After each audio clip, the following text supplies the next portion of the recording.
What's up, y'all? Rap Critic here, and this was a request by Woo Do. And if you'd like to request a song for me to review, head on over to my Patreon, where you can see reviews early for only $1 per episode, plus see exclusive content like podcasts, music, and articles. So let's talk about A$AP Rock. Releasing his first solo LP in 1997, A$AP has always been a cryptic lyricist, using his blaring baritone and extensive vocabulary to weave intricate stories that make you think more deeply about the aspect of the human condition. What? Oh, my bad, excuse me, let me explain. This isn't some sitcom misunderstanding where I confused one similar sounding rap name with another. I don't want to talk about A$AP Rocky. Not that I hate him or anything, it's just that, well... They say money make a nigga act niggerish, but at least a nigga rich. He didn't strike me as someone I personally needed to remember. Plus, on his biggest track, he was completely washed out by 3 other more famous, capable rappers, including 2 Chainz, and he only did the hook. I love bad bitches, that's my fucking problem. And yeah, I like the fuck, I got a fucking problem. Although, to be fair, 2 Chainz is the only person you could have gotten to convincingly say something that awkwardly unclever. Like, it doesn't even register as a pun the first time you hear it. But, okay, if your thing is obsessing over fashion labels and designer drugs, have at it. A$AP Rocky's your guy. But whereas some would describe his soundscape as atmospheric and ethereal, I find it... Yeah.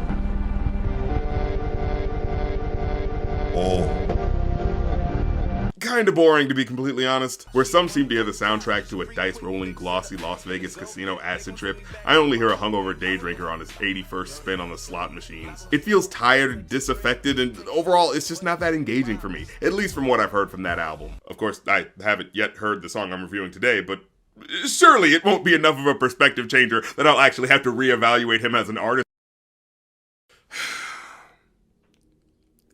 Fine, it's good. It's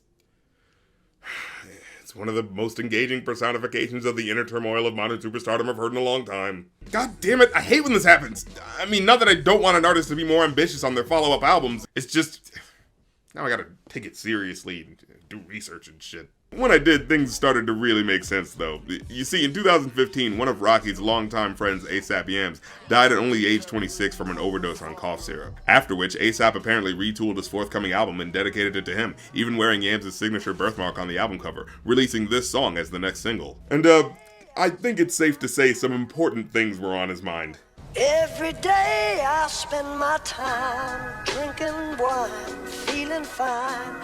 Oh, and that's technically not a sample on the hook there. They actually got Rod Stewart in to re-record his feature from In a Broken Dream, a track from 1972 he did with the Australian band Python Lee Jackson. Every day I spend my time drinking wine, feeling fine. But on this remake, the age you can hear in his voice adds to the resigned, cynical worldview of a man who's seen it all in the music business, but is still trying to figure things out. Waiting here to find the sign that I can understand. However, it then fades over to Miguel to do the second iteration of the hook, as if the rock and roll musicians of the 70s and these modern superstars are connected through that mutual feeling of emotional burnout from stardom. It's like the modern version of Walk This Way. But you know, if the song were about psychological coping mechanisms. Off again, did he go to another dimension? My mind, body, soul in prison, my eye. Probably going ballistic, but listen, beat the system, go to business, blow the sentence, go to prison, go to church and pray to Father, Lord forgive us. Hypnosis, overdose on potions, adjusting to the motions and getting out of my emotions. And throughout the verse, you can hear him going on this emotional journey, cycling from melancholic and contemplative to... yeah, I'm a piece of shit, I know I plead the fifth, I tell her holla if you need some dick. And only God could judge me, and he don't like no ugly. I look so fucking good, most likes are fuck me.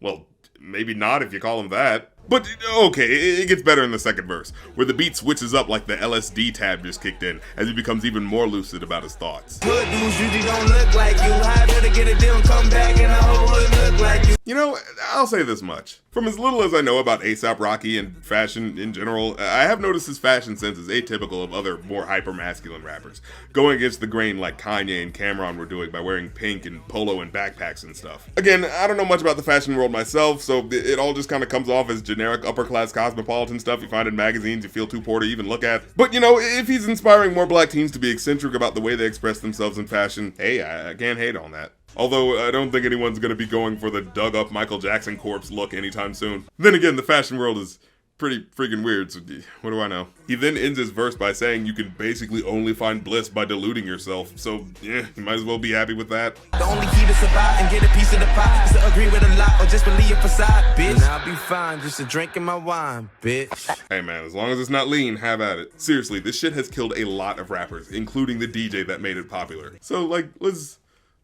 slow this shit down, y'all. Overall though, I'd actually give the song a 5 out of 5. I gotta say, I'm a sucker for anyone who takes the chance of remaking a song to really use the rap verses and updated production to elevate the themes of a more obscure joint like this. And while the video of course is kinda silly and over the top with its prosthetics and Dewey Cox level imitation of the tortured musician biopic but told backwards, it complements the weathered rock star persona and Rod Stewart's voice perfectly. And coupled with the lyrics in the song, it feels more like the truth said in jest, a reflection of Aesop's own fears of losing control of his lifestyle. As he said in one of his interviews, I don't want to be considered a celebrity. Cause it's fun, I'm not gonna lie, but you can't turn it off. You can't turn it off.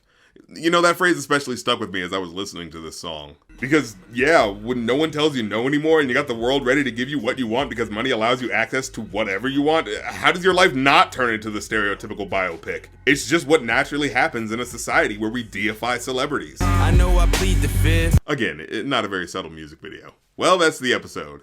And if you want to hear this plus other songs I've been into lately, check out my digital radio show on Stationhead. We talk about music, listen through albums, and check out new hip-hop from the past week on Thursdays at 7 p.m. So get the Stationhead app and search my channel, Rap Critic, one word, if you want to join me. And of course, please like, comment, subscribe, check out my Rap Critic merch on Teespring, check out my Patreon if you want to make requests and peep what I'm doing behind the scenes. Well, I'm the Rap Critic. You don't have to like an artist, but you know, sometimes you can like their songs.